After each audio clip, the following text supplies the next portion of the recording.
Yo, what's going on guys? Tanmay here for Simple Snippets and welcome back to another video tutorial on data structures and algorithms.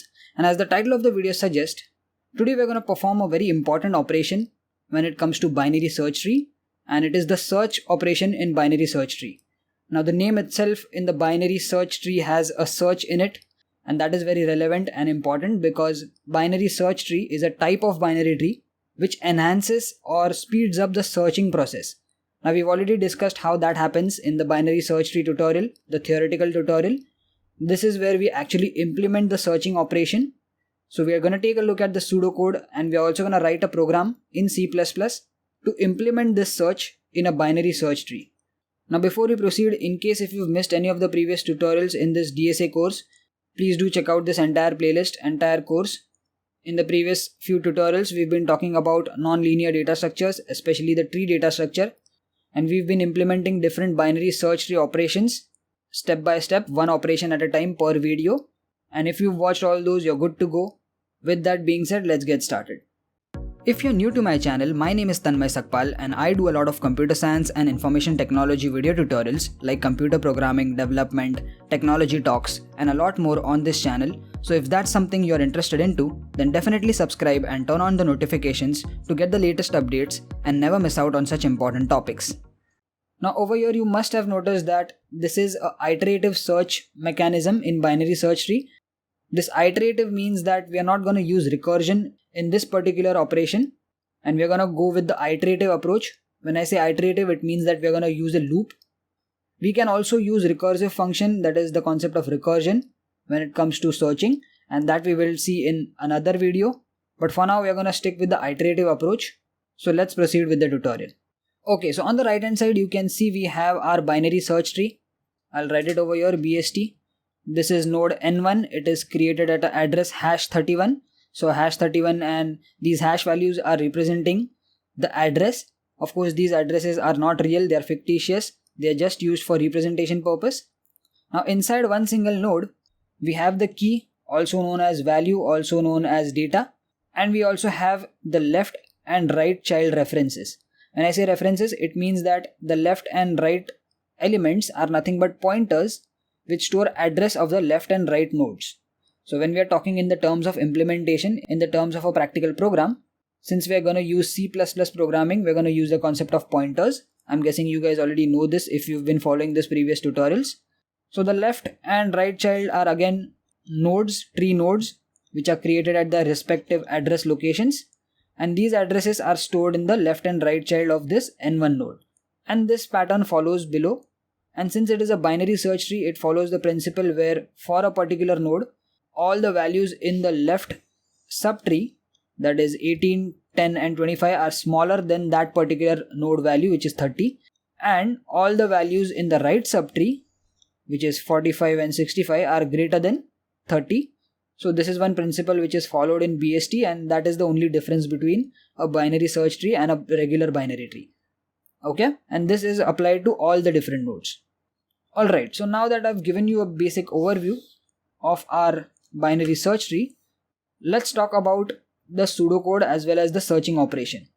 So when I say search, it means that you're looking for one particular value in this binary search tree. So let's say you want to search for 45, okay? So the value that you're searching is equal to 45. So how do you come at this particular node? Now in a binary tree or a binary search tree, you always start with the traversal from the root node. So this is the root node, which is n1. So since it is a binary search tree and we are searching for the value 45, we know that since n1 value is 30, 45 is greater than 30. So when we know that 45 is greater than 30, it does not make sense to go to the left, that is to traverse to the left subtree below n1, because 45 is greater than 30, and since this is a binary search tree, 45 definitely should be lying to the right side or right subtree for n1, correct? That is the principle being followed by the binary search tree. So you don't go to the left subtree, in fact you make the next hop to the right subtree. And when you come at n3 location, you find your respective value. So every time you come from one node to another, you check the values that you want with the current value that you're looking for. And when you get a match, you can print it out that you found the value, or you can use that value in your program. Similarly, let's say you are looking for 25. Okay, so the value that you're looking for is equal to 25. So first, again, starting from the root node, you will check the value 25 and you'll check it with 30. So 25 is less than 30. So you know that 25 is lying to the left of n1, that is in the left side or left subtree of n1. So from n1 you come to n2 and you don't go to n3. When you come at n2, you again compare 25 with n2's value, which is 18. Now 25 is greater than 18. Okay, so when you are at this node and you're comparing 25 with 18, you realize that 25 is greater than 18. Okay, so now you know that 25 is not gonna be to the left of n2, that is to the left child of n2. So it does not make sense to traverse from n2 to n4. So the next hop will be from n2 to n5, because 18 is less than 25, so 25 must be lying to the right of n2, correct? So now you come to n5 and now you compare 25 with 25, so you get a match and you can print out that the value is particularly found. So now you can see it requires very few hops in order to search a particular value in a binary search tree, and that is one of the biggest strong points of a binary search tree, that is searching in a binary search tree is very fast. Now we've already discussed the time complexities as well of a binary search tree and compared it with the linear data structures. You can check that video out. In this video, we are more focused on how you can implement this functionality of comparing the value and making that appropriate traversal to either going to the left or right depending upon the value comparisons. So this is where the pseudocode comes into picture, and pseudocode is nothing but part code, part English format, which can be easily converted to a proper programming language code. But the pseudocode is much more understandable, and we're gonna apply this pseudocode onto our example. Okay, so over here I have created a function iterative search and we are passing the value val. So let's write val over here, and this value is going to be taken from the user and we will pass it as an argument in this iterative search function. Now this iterative search function has a return type of tree node star, which means that it is going to return a pointer or return the address when you find the particular value, or it will return null if you don't find anything. Okay, so that's the logic that we're going to apply over here. Okay, I hope you know C++ programming. I hope you know the concept of pointers and the basic syntax in C++.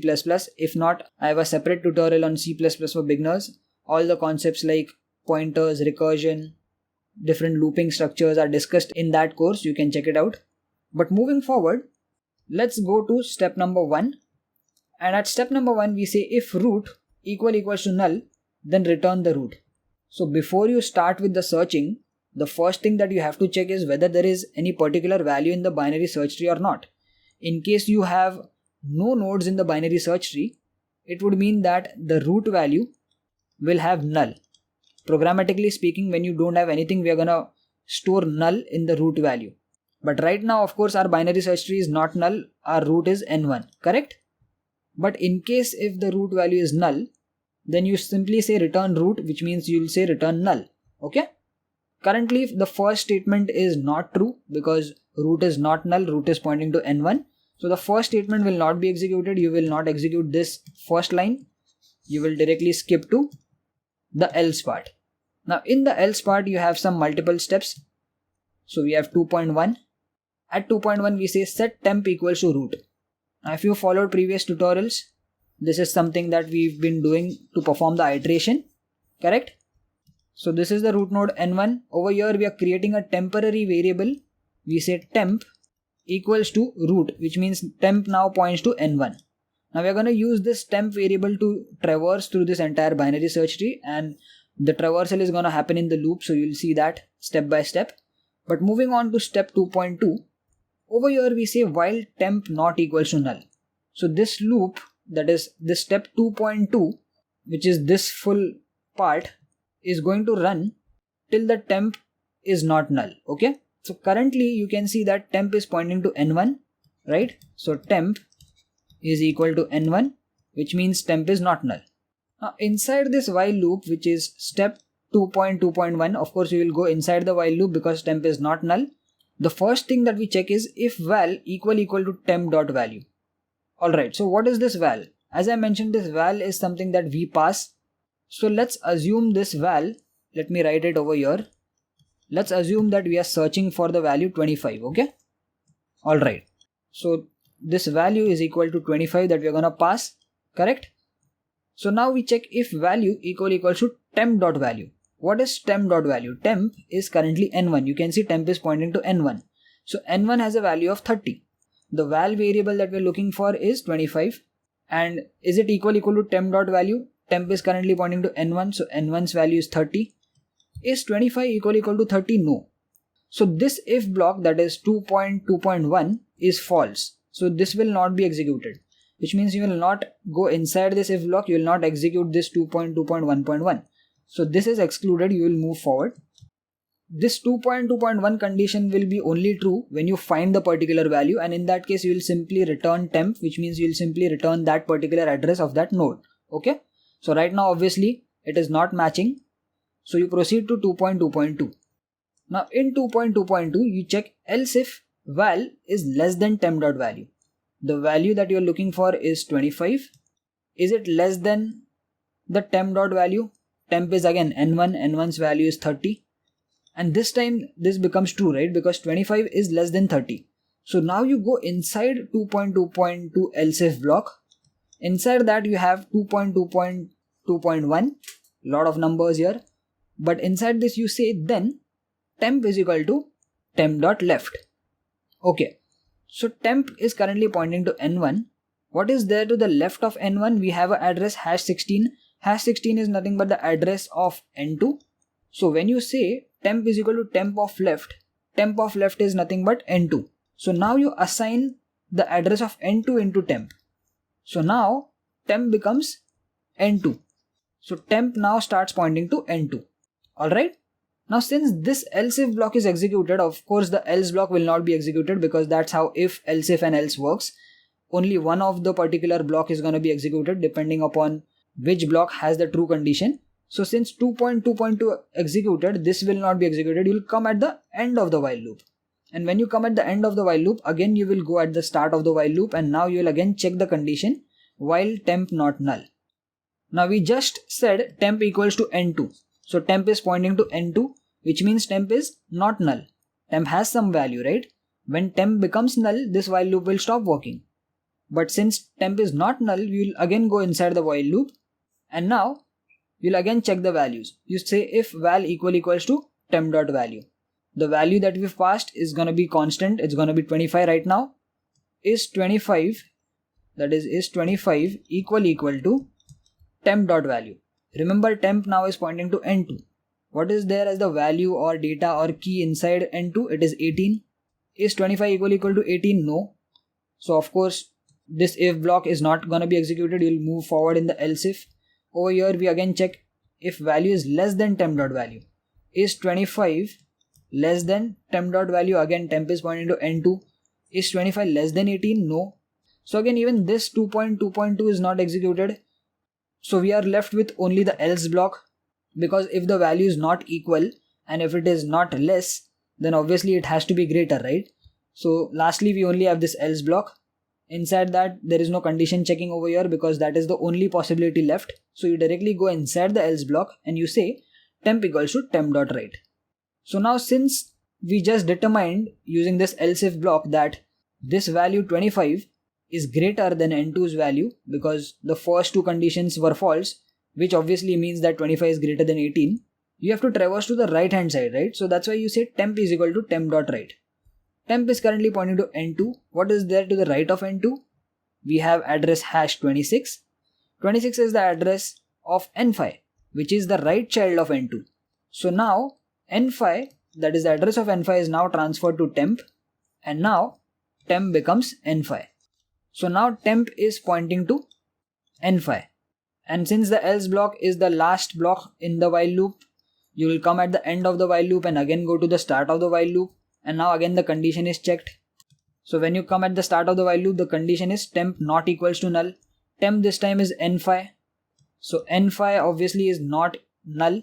So again you'll go inside this while loop. Over here now we check if val equals to temp.val. The value that we are searching is 25. Is 25 equal to temp.value? What is temp right now? Temp is n5.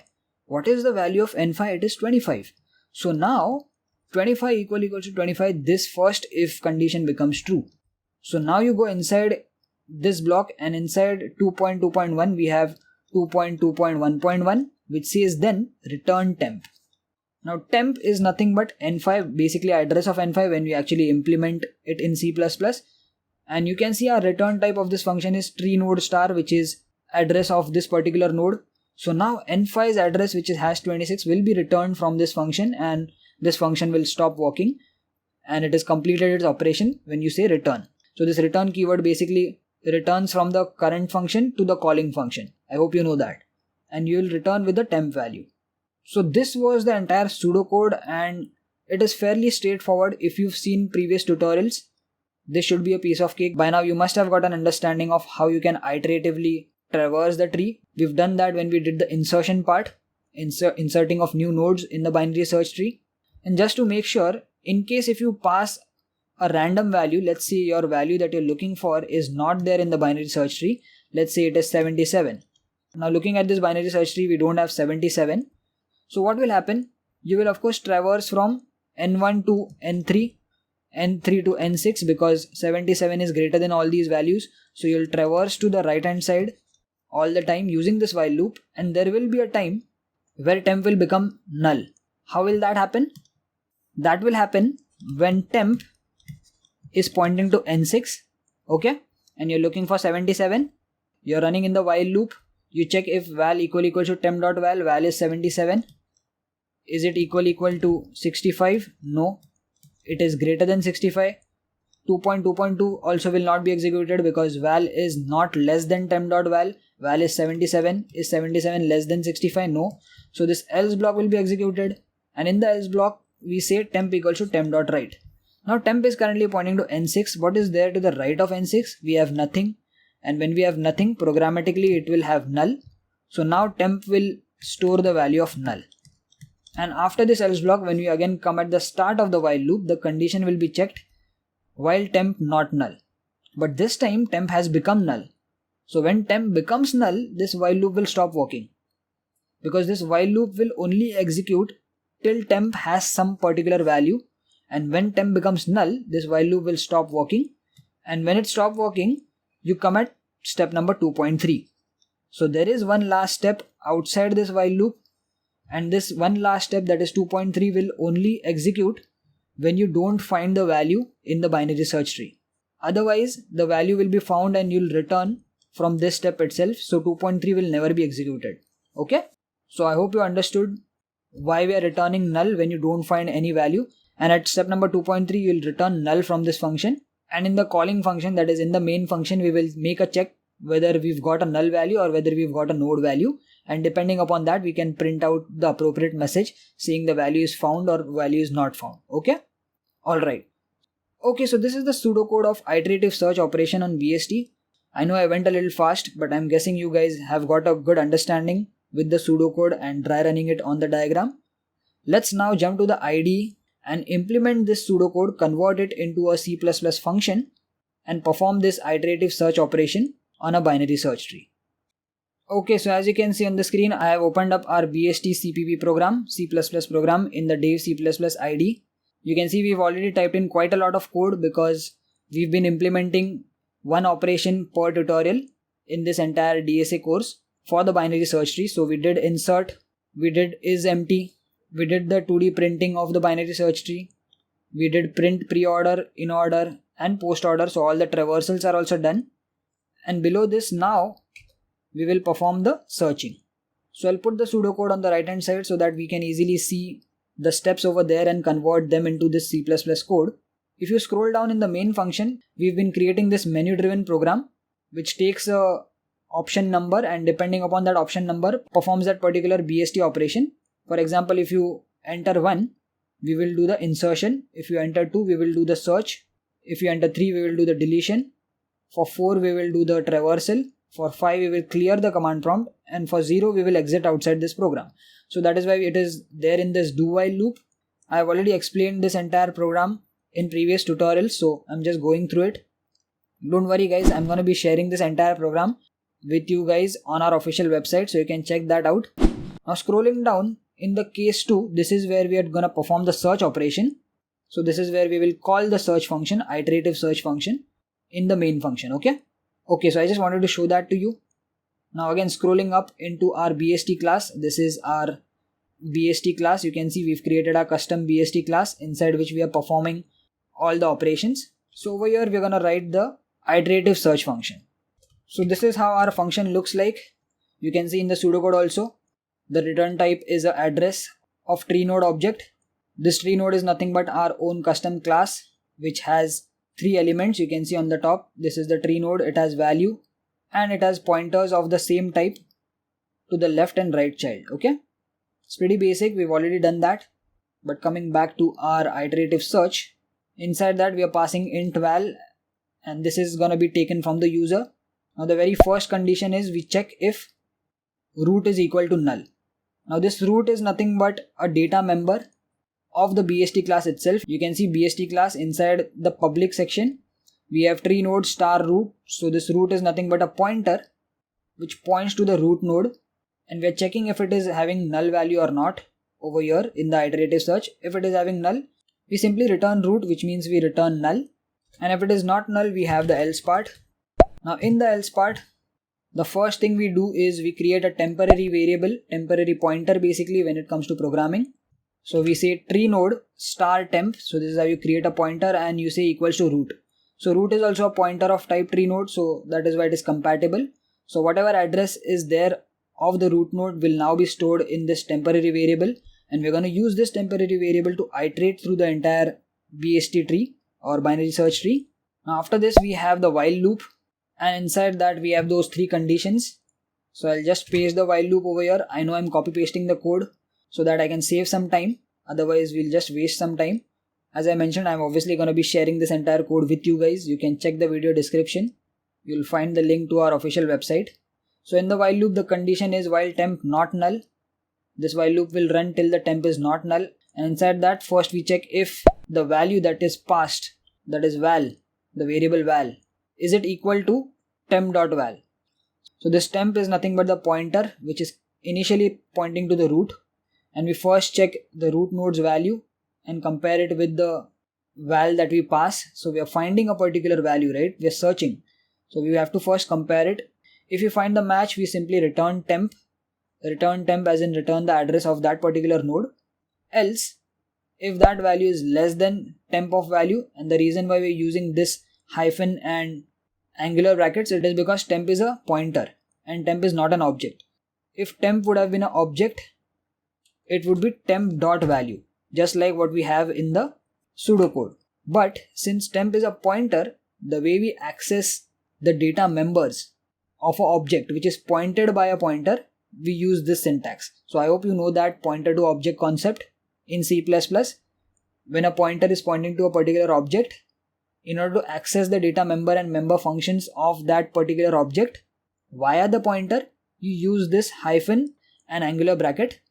And one thing to note that is the reason why we can directly access the value, that is the data members of that object via this pointer using this syntax, is because this value that is in the class of tree node, all the data members are in the public section. If they are created in the private section, you cannot directly access them like that. You'll have to probably create a getter and setter method, and I made these data members public for ease of use purpose, to reduce the complexity and to not create those extra getter and setter methods. I hope you know the access specifier concept as well. All those things are covered in the fundamentals of C++ programming course. You can check that out. But coming back, after this entire while loop, we will either find the value or we will not. And when we don't find the value, we have one last step which says return null. Okay, so that's 2.3 you can see in the else block. Alright, so this is pretty much our function. We've pretty much implemented the iterative search. Not a big function and not that difficult to understand. Now that we've created our function, we have to call it in our main function over here in the case 2, where user enters option 2 for searching. So we will take the value from the user. So I'll say cout enter value of tree node to search in the binary search tree. Then the user will enter some value. We'll say cin val. What is this val? This val is nothing but an extra variable that we create over here in the main function. So this val is not this val, okay? Even though the names are same, and you can change the name to int v. If you are getting confused, just make sure you make all the changes.